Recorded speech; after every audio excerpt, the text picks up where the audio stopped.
What does healing mean to you? What does healing mean to me? To me, it means that something that has hurt me, something that has um, maybe my feelings was hurt over it. But when you come up with that situation again, or it's brought back to the forefront from you, and you handle that situation differently. So to me, that lets me know that I've healed. And here lately, I've had a couple situations like that where um, I didn't move how I used to move about something, Mm, and when that situation presented itself to me again, I didn't react the way that I would have reacted previously, and so to me, that let me know that I had healed because I didn't respond to it the way that I had previously done. Um, Now, what did it take to me to get to that spot? yeah, A lot of prayer.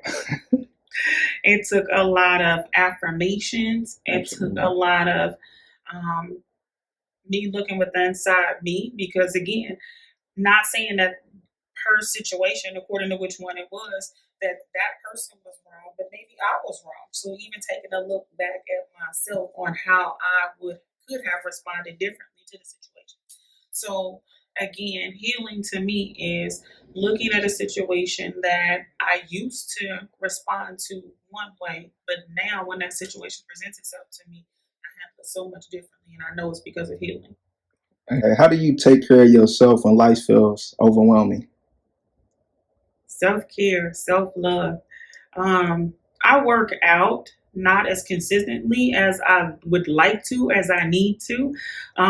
And so self care to me is becoming one of my favorite things. I used to hear people talk about massages and deep tissue massage and any other type of massage. And I'm thinking like, ooh, you don't want someone to, for whatever reasons, all kind of different myths you hear about things. And so I used to think a massage, that ain't for me. That's for them bougie folks. And so Mm, I tell you what, I was it was a student who was going to school for massage therapy. And so they need so many students to come and practice on.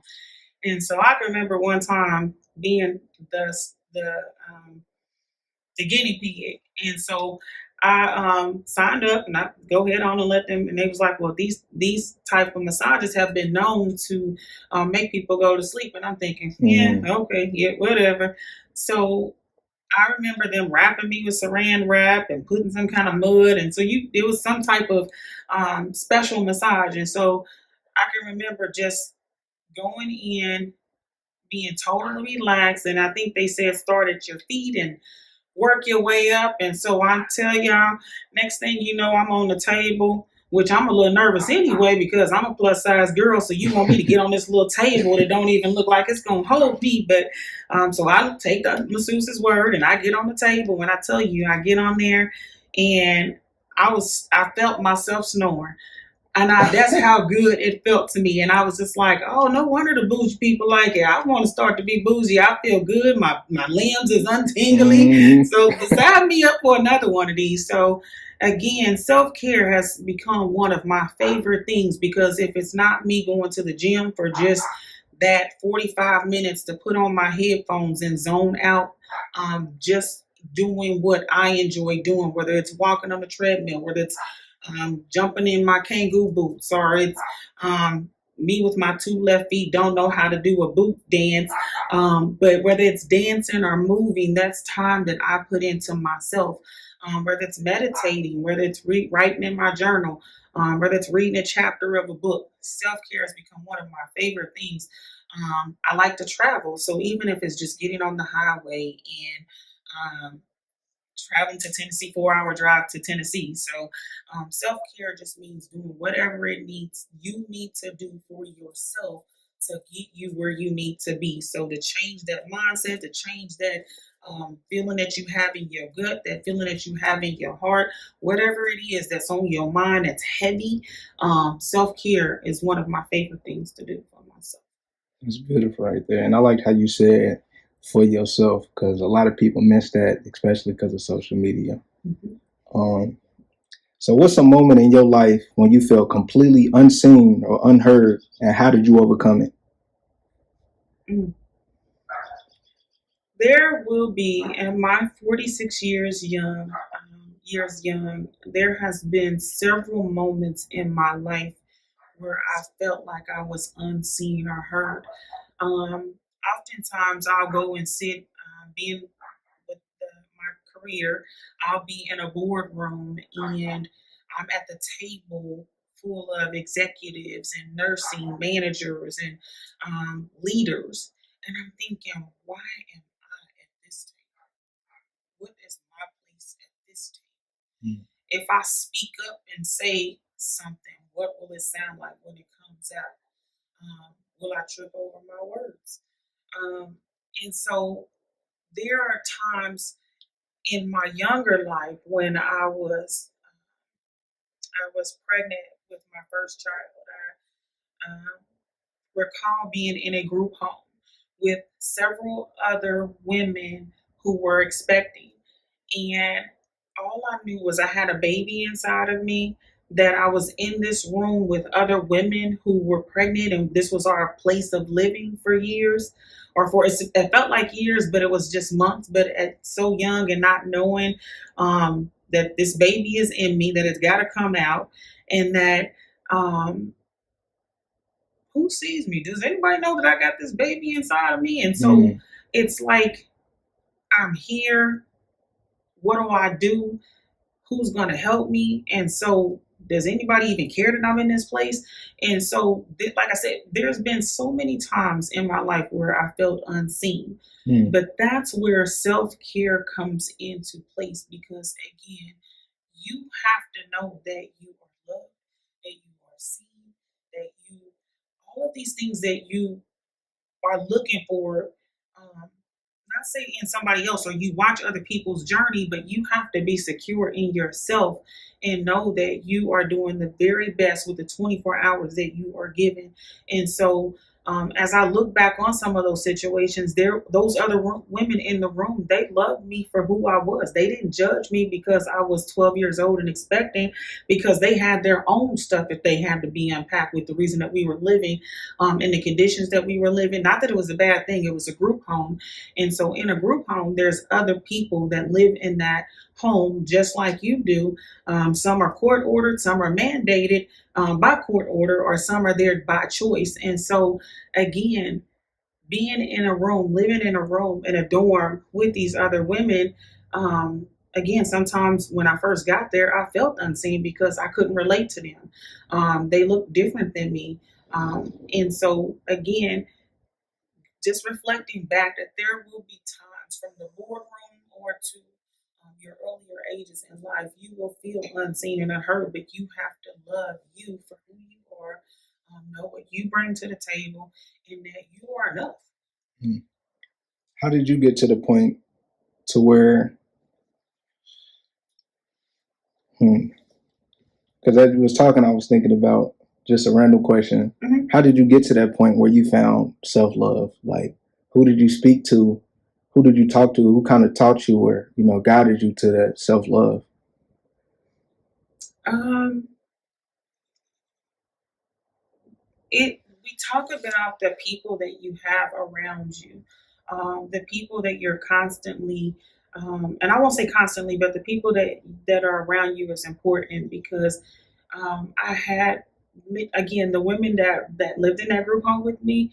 Um, they would give me the resources that I would need to. Hey, if you need, diapers or blankets or what have you, they poured that into me. Didn't know me from any other the other women in there, but they took the opportunity to pour it into me, and so that alone, them sharing their resources, felt like love to me. Mm-hmm. In the boardroom, there were folks who. even though I felt like, I lead a team, there were other leaders at that table who lead teams just like I do. And so I started having conversations with them about some of the things that was going on with my teams. And they would be like, I got this same thing going on with my team. And so being able to identify, hear them going through some of the same things that I was going through helped me to be like, well, I'm not alone. There's other people that are going through things that I go through, or who can help me because maybe I needed diapers, or maybe I needed blankets or bottles, or maybe I didn't know which school that I wanted to go to. But hearing other people that I came into contact with daily, that helped me to realize that I wasn't alone and that I did have options, and that it was up to me to decide what it was that I wanted to do, or where I wanted to go, or how much information I wanted to share. Because again, what I talk about, them songs, no new friends. Well, Hmm. sometimes it be those new friends that come into your life that connect you to resources that you would have never been able to accomplish. And so when they talk about God brings certain people into your life for certain reasons and certain seasons, I thank God for the people that He has placed in my life, because there's not one group or one person that I don't talk to, or that I don't go around, that doesn't pour into me. And so Mm. that's what helps me to know that I'm loved. And so I don't have to be somebody that I'm not, or fake like I'm somebody that I'm not, because those people know me and love me for who I am, and they pour into me because of that. Um, so, um, so knowing myself when that turning point was, is like, I am different from other people. I've always felt like I was different from other people, but that difference in me is what makes people love me all the more, is because I am generally who I am. What's a piece of pain or trauma you've carried for years that you're finally learning to let go of? Pain, trauma That you carried for years that I've carried for years. that you're finally learning to let go of? Mm. One of the biggest things that I used to carry with me was my father. God rest his soul. He, my dad was a tough growing up. He was very stern, and so and he wasn't one of the, one of the fathers that allowed, he lived by tradition, and there was just a certain way, that fathers carried themselves and the expectations of their children growing up. And so pleasing my father was a big deal to me. And so um, and he was very proud of me. But as I grew older, um, my father had many children. I think it's a total of 13 of us all together. And so as I got older, my father walked me down the aisle, and I was very blessed for that, because many women don't get to experience that. And so, but as we got older, of the children, my father would go to certain children's homes. Certain of my siblings, he would go to their homes, and whether he was going for dinner night or movie night or whatever it may have been, the lifestyle that some of my siblings lived, my father, it seemed like he favored them more so than he did me. Mm. And so I could never understand, but I would talk to him on the phone all the time, and he would always tell me how proud he was of me. He would always, let me know that I was going in the right direction, and totally supported me. But he still never came to my home, and that always bothered me. Mm. And so one year I had this, I think it was one of the first year I had thrown myself a birthday party. I think it was called Denim and Pearls or something like that. And of course, like the previous years, I had always invited my father to come. And so it always bothered me because, again, he would never come. I would always send the invitation, but he would never come. And so thinking, well, maybe because my parties weren't lavish enough, or maybe because of this or because of that. And I would always just try to make sure that in my mind that it was made up, that it was because of certain. I just thought of everything from A to Z why my dad wouldn't come. And so, but this particular birthday party I had thrown for myself, my father came to the party. Mm. And I think from then on, it didn't matter about all the years that he had not come, because that year he showed up. And we took pictures, and he had, my other siblings, some of my other siblings were there. And it was just one of the greatest times. And I tell you, God does things for a certain time and a certain reason, because a year later my father passed away. Wow. And so, um, again, it didn't matter all of those previous times he didn't show up, but that year that he did show up, I learned to let all those past hurts go, because he came that time. And so, and it was one of the best times. I had a great, it was one of the greatest parties I had ever thrown. And so, That's yeah. beautiful. That's beautiful. What's the most valuable lesson you've taught your children or hope to teach them? Hmm. There are so many things that I look back on now that I wish I could have taught my children or poured into my children and shared with my children. But one of the things now, um, that they do, and that I hope that it carries on with them, is that they stick together. They get together, even if it's not, what was that movie? Was it Big Mama's House, or one of those where every Sunday they would come to Mama's house and get together.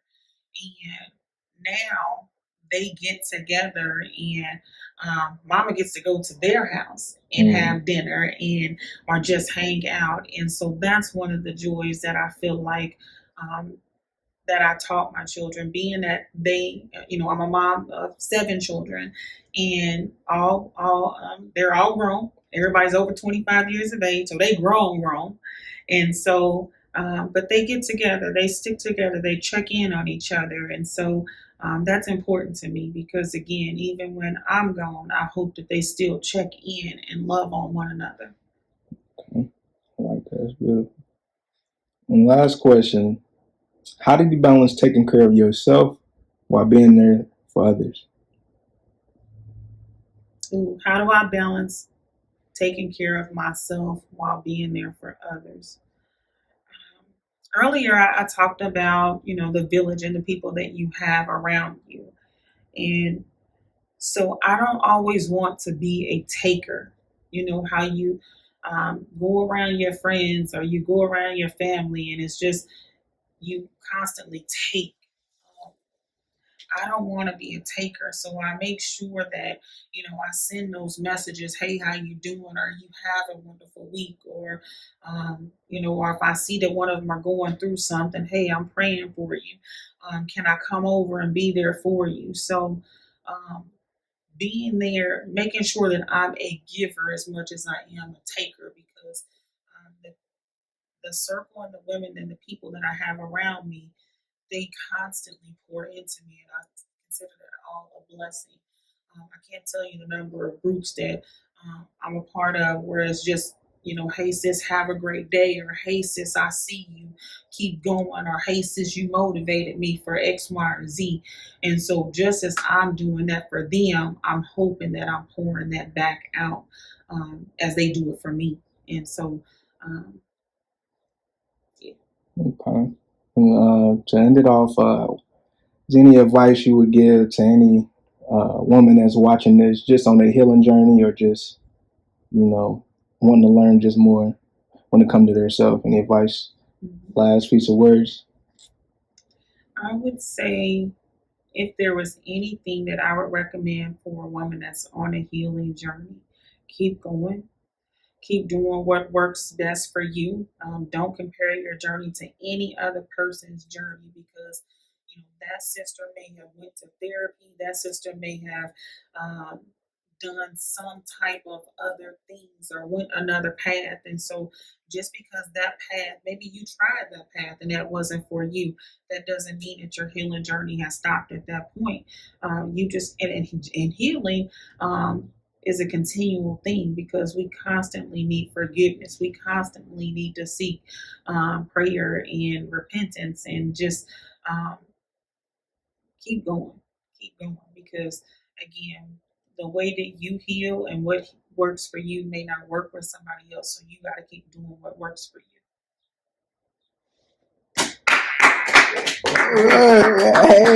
Hey.